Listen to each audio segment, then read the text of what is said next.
everyone, thank you for tuning in to another episode of Science into the World News. Before I get started, I want to give a shout out and a thanks to all my new subscribers and all the people who have stuck with me to follow my content and listen to me give my thoughts on the whole UAP and alien abduction and all my weirdness phenomenon. I really appreciate it, so it means a lot to me. So, um, what I want to get into tonight is this is going to be just like a short, quick update. So, a couple of months ago when Congress had the UAP hearings, which I think was in June. I believe it's somewhere around June. I know it was in the summer, so I'm pretty sure it was in June. Then, like a month after the UAP hearings, almost a month after, NASA decided to say they were going to do their own UAP study. And I'm thinking, what a joke, because it is a joke. But they finally have come out and stated that they have gathered their team of scientists and astrophysicists who are going to be part of this study. I'm going to go off and name some of the people for you. I'm going to name all 16, but I'm not going to go into details because it's a long list. So let's start with David Spergel. He was selected to chair NASA's independent study on unidentified aerial phenomena. He is the president of the Simmons Foundation, where he was the founding director of its Flatiron Institute for Computational Astrophysics. His interests range from the search for planets and nearby stars to the shape of the universe. Now, I'm not going to read everything about his background. And then the next person is Anna Maria Barra. She is an associate professor of computational and data science at George Mason University in Fairfax, Virginia. She is a research affiliate with the SETI Institute in Mountain View, California, and a research investigator with Blue Marble Space Institute of Science in Seattle. Her research is focused on the emergence of communication in complex living systems and on data science applications in astrobiology for the science of both biosignatures and technosignatures. Then next we have Federica Bianco, is a joint professor at the University of Delaware in the Department of Physics and Astrophysics, the Biden School of Public Policy and Administration, and a senior scientist at the Multi-Center Urban Observatory. She is a cross-disciplinary scientist with a focus on using data science to study the universe and find solutions to urban-based problems on Earth. And there's more about her, but I'm not going to read everything about each person. I'm just going to read a little bit so you guys get an understanding of who these people are. And you can go to the NASA site and actually look up these people yourselves too. Paula Bontempi has been a biological oceanographer for more than 25 years. She is the sixth dean and the second woman to lead the Graduate School of Oceanography at the University of Rhode Island. She is also a professor of oceanography at URI.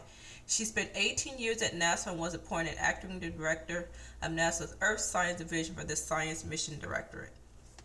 We have Reggie Brothers, is the operating partner at AE Industrial Partners in Boca Raton, Florida.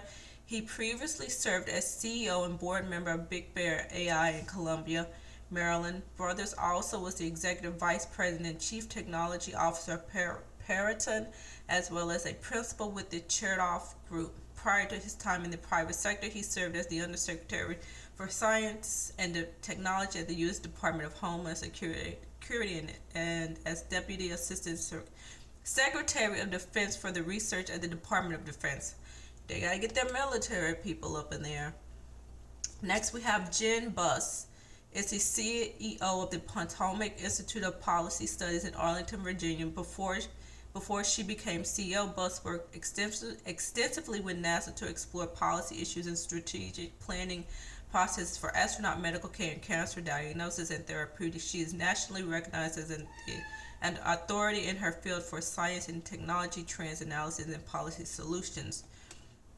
Then we have Nadia Drake. She is a freelance science journalist and contributing writer at National Geographic. She also regularly writes for Scientific America and specializes in covering astronomy, astrophysics, planetary science, and jungles. And there's more about her, but you guys can, like I said, go to the website and read more up on these scientists. Then we have Mike Gold, is the Executive Vice President of Civil Space and External Affairs at Redwire in Jacksonville, Florida. prior to Redwire, Gold held multiple leadership roles at NASA, including Associate Administrator for Space Policy and Partnerships, Acting Associate Administrator for the Office of International Interagency Relations, and Senior Advisor to the Administrator for International Legal Affairs. He led for NASA, jointly with the Department of State, the creation and execution of the Artemis records, which established the norms of behavior in space. And then we have David Grinspoon, is a senior scientist at the Planetary Institute in Tucson, Arizona, and serves as a frequent advisor to NASA on space exploration.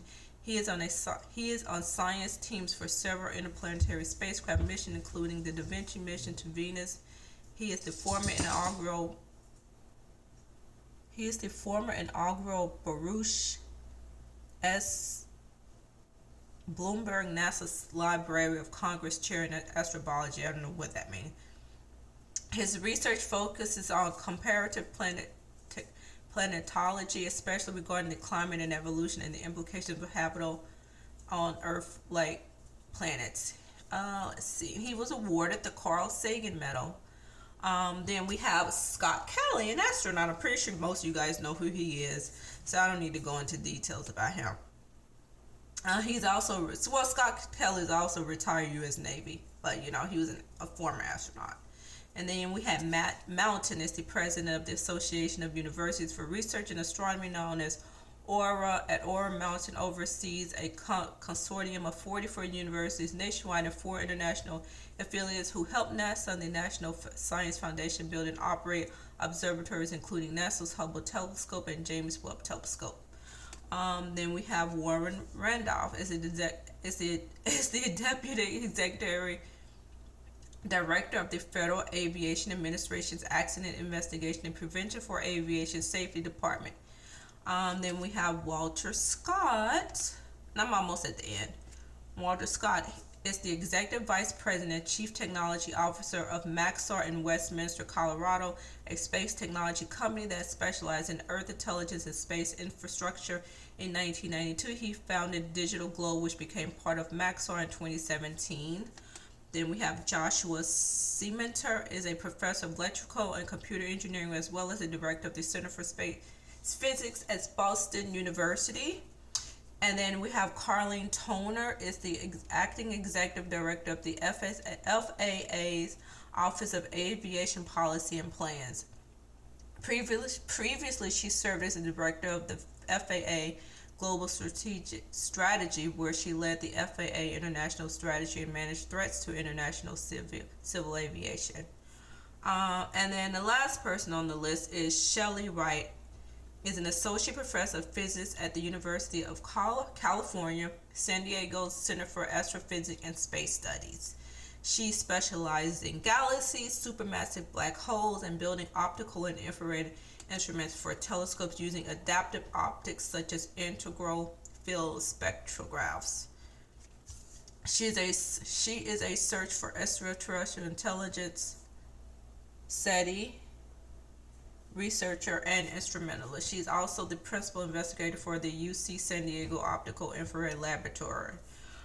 So those are your 16 people who are supposed to be on this study group for UAPs, and NASA has Bill Nelson, the head of NASA, has put together, which is, I don't know, it's just, this list has no real UAP UFO researchers on here. Not one credible person who's been studying UAP phenomenon for like 20-some years.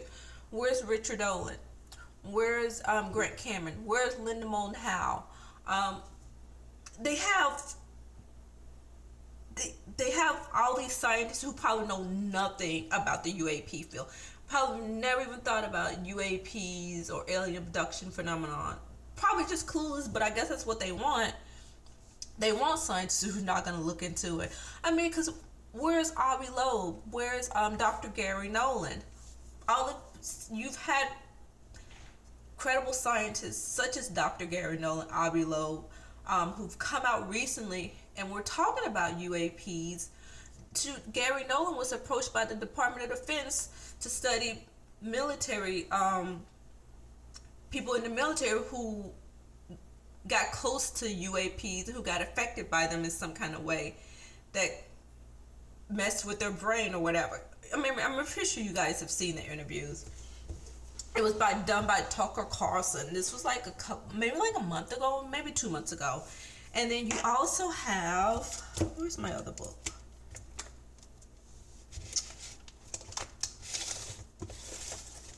What about Jacques Vallée? Why do they have him on there? He's been studying this phenomenon for decades, for probably 20-some years himself. So why don't they have researchers like this on there?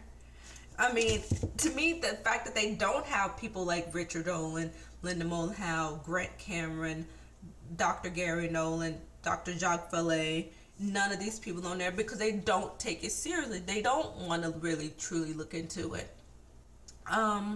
What I am surprised so if why they don't have Neil deGrasse Tyson, Neil, what is his name? Tyson. Oh my God, you guys know who I'm talking about.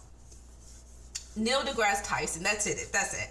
I'm surprised they don't have him on there leading the charge, because he's been strictly against the UAP subject. He doesn't think we're being visited.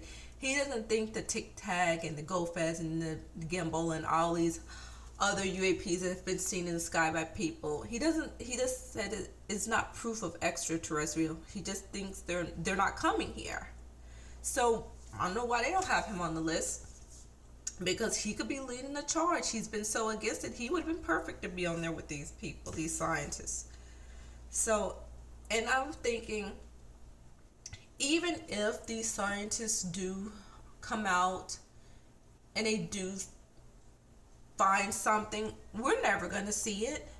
It's going to go to the Department of Defense, because we both know NASA may be a civilian company, but we both know they get a lot of their funding from the military, from the Department of Defense, from the Pentagon. So they're pulling their strings. So anything this team finds, if they find anything, if they look into anything, which I don't think they will, it's never gonna see the light of day. It's gonna go to the Department of Defense. So, like I said, this team of scientists, don't get me wrong, these are brilliant people on here. I'm nowhere near their brilliance. I never will be. But they're not gonna truly look into this. They pick people who probably have no real interest in looking into the study of UAPs and what this phenomenon and that these crafts are coming here. They don't. That's why they pick these people. So it's just wasting our tax dollars. But I guess it makes sense for NASA to kind of follow suit behind the Pentagon, because the Pentagon had their study, and then you have the Department of Defense with the UAP task force. So it would look weird if NASA didn't follow suit and say they were going to have their own study.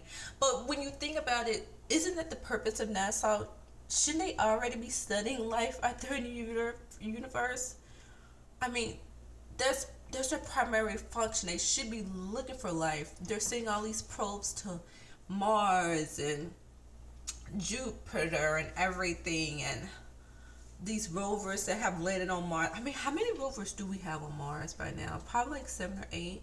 Their function is to be looking for life. So you have UAPs that have been coming into our atmosphere, been documented since the 40s. I mean, they probably come here before this, but you have the ones that truly been documented since like the Roswell case.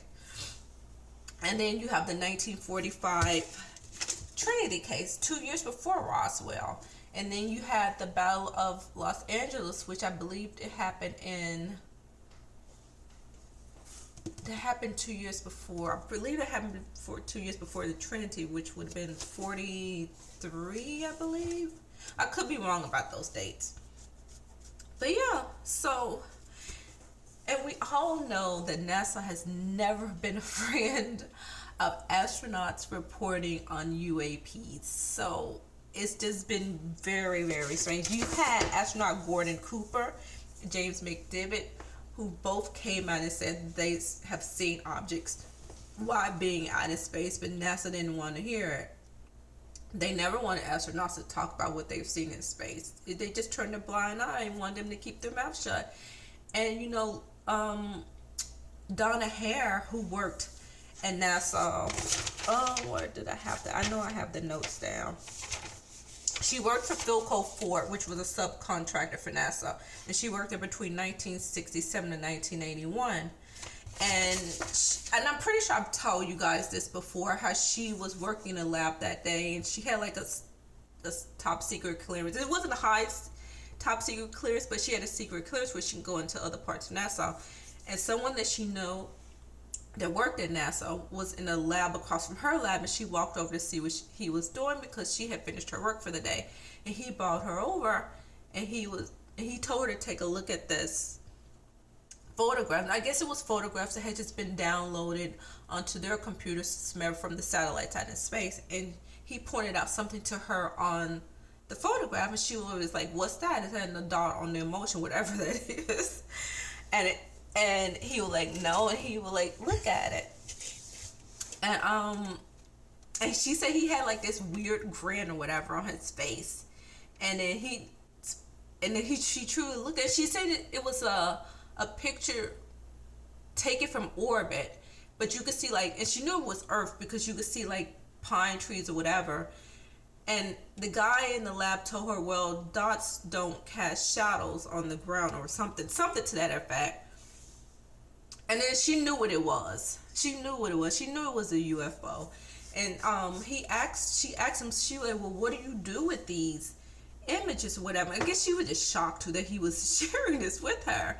And he told her, "Well, we always airbrush these out before we sell them to the public." So, it just blows my mind, because NASA's doing this study, supposedly to study UAPs for something they already know is out there, but like I said, it's just a front. And for anybody who thinks that we're gonna get something major from NASA, we're not. It's just a joke. We're never gonna see anything major come out of them as from this UAP study, because they already know these things exist. They freaking airbrush them out of the photos before they release it to the public. And it's probably the same way with the Mars images, the rovers and stuff that have landed on Mars. Because there's been rumors of bases being on Mars and objects being on Mars. Because I follow Linda Moon Howell a lot, and I've done my research. Any image that comes back from Mars, it goes to NASA first. If they see anything on there, it's going to be airbrushed out before they release it to the public. So and you have to think, if these crafts are coming to our planet, they have to be going to Mars. And maybe they just go over there just to hide out or whatever. Or whatever they do on Mars. Maybe they got underground bases over there, but NASA is going to airbrush any images out. Any images of UFOs out in space that are coming into our atmosphere before they release it to the public. They're just oh my God, I don't know. This study is just, I don't know. It's just, nothing's gonna come from it. I'm just at a loss of words, I guess. I don't know. And I think a lot of it comes down to funding. This is what Richard Dolan was talking about, because I follow him. I'm part of his membership, one of his members. And he was talking about NASA's probably doing a lot of this for funding. And they'll do this study and report back whatever they find to the Department of Defense. They keep their funding coming in, and that makes sense. It could all just be about money too. I would not be surprised, because they get a lot of their money from the Department of Defense. So I don't know. I really don't know. Oh, the other thing I wanted to talk to you guys about, I just finished watching a documentary the other day, Secret Space UFOs, produced by Darcy Weir. It's on, you can watch it on Amazon Prime. It's really good. It's about an hour, I think, a little over an hour. It's really, really good documentary. It gives a little bit of history of NASA, the Gemini project, the Mercury project, mixed in with astronauts seeing UFOs out in space. And it also has images captured from the satellites, the cameras that been put in space by NASA. I don't know if I have my other phone. I don't think I have my other phone with me. But like I said, you can watch the documentary. It's a really really good documentary. I highly suggest it.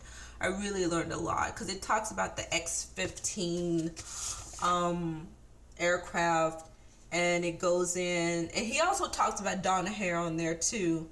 And then it talks about NASA, even though they're a civilian company, how they're pretty much being run by like the Department of Defense and stuff like that. It goes into a really good history of NASA, whatever. Let's see.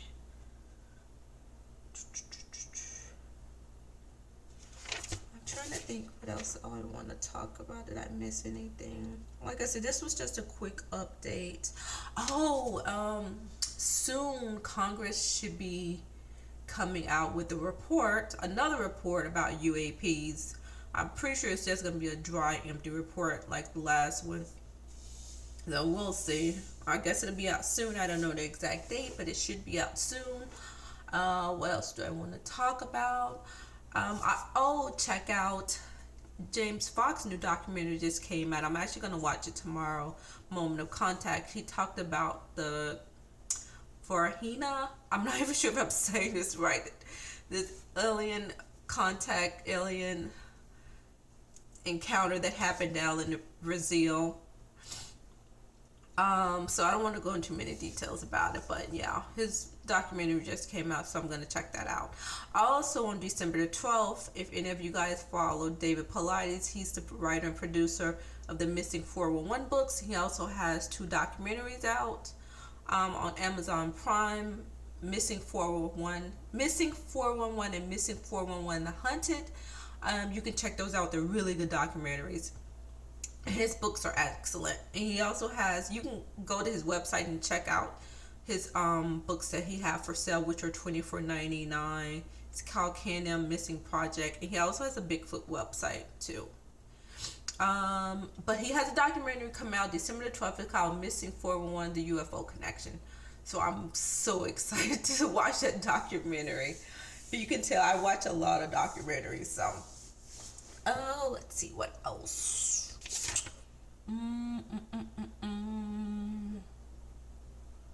I think this covers all I want to talk about tonight. I'm sorry for all my rambles and being all over the place. I don't know, it just really bugs me with this whole NASA UAP study. It's just ridiculous. It's ridiculous because they know these things have been out there for decades, because astronauts have seen these UFOs. Why they've been out there in space since they started sending them into space, and now all of a sudden they want to study them when they've never been a friend to people who want to report UAPs, especially anybody who works for NASA. They never want to hear it. If you listen to some of the old recordings when the Gemini Mercury project was going on, and you can hear astronauts, and it talks about this in that documentary, Secret Space UFOs, and he has, like, Darcy Weir has recordings in there, or where you can hear Houston talking to some of the astronauts in space, and they were like, we have a bogey, and you hear Houston like repeat again, if we have a bogey up here, the astronaut says, and then they change the channel or something like that, where you couldn't hear them talking about it. They go to like some secret channel. So yeah. And in the documentary, Darcy Weir talks about how they had a hard time getting information from NASA. They just kept stonewalling them about something. I'm surprised they managed to get as much as they did to put in this documentary. They got images and stuff, and you can clearly see that some of these images are of some type of object or craft in space that the NASA satellite took cameras have picked up. So yeah, but it's a good documentary. I suggest you guys watch it. So I think that is it for tonight. I'm actually about to go watch Interview with a Vampire, the series, which is pretty good. So yeah, I'm gonna call it a night. So thanks for being here and listening to me express my opinion and my thoughts and my feelings about NASA or whatever. And whenever this UAP report drops, and if we see anything from it, which we probably won't, pretty sure the classified version says it's gonna be for Congress eyes only, if Congress even seeing anything. Whoever the secret keepers are, who's been behind this cover up, I doubt if they're gonna give Congress any of the really good juicy information. So I don't know, but yeah, that's it. That's all I got for now. Have a good night, and thanks for being here.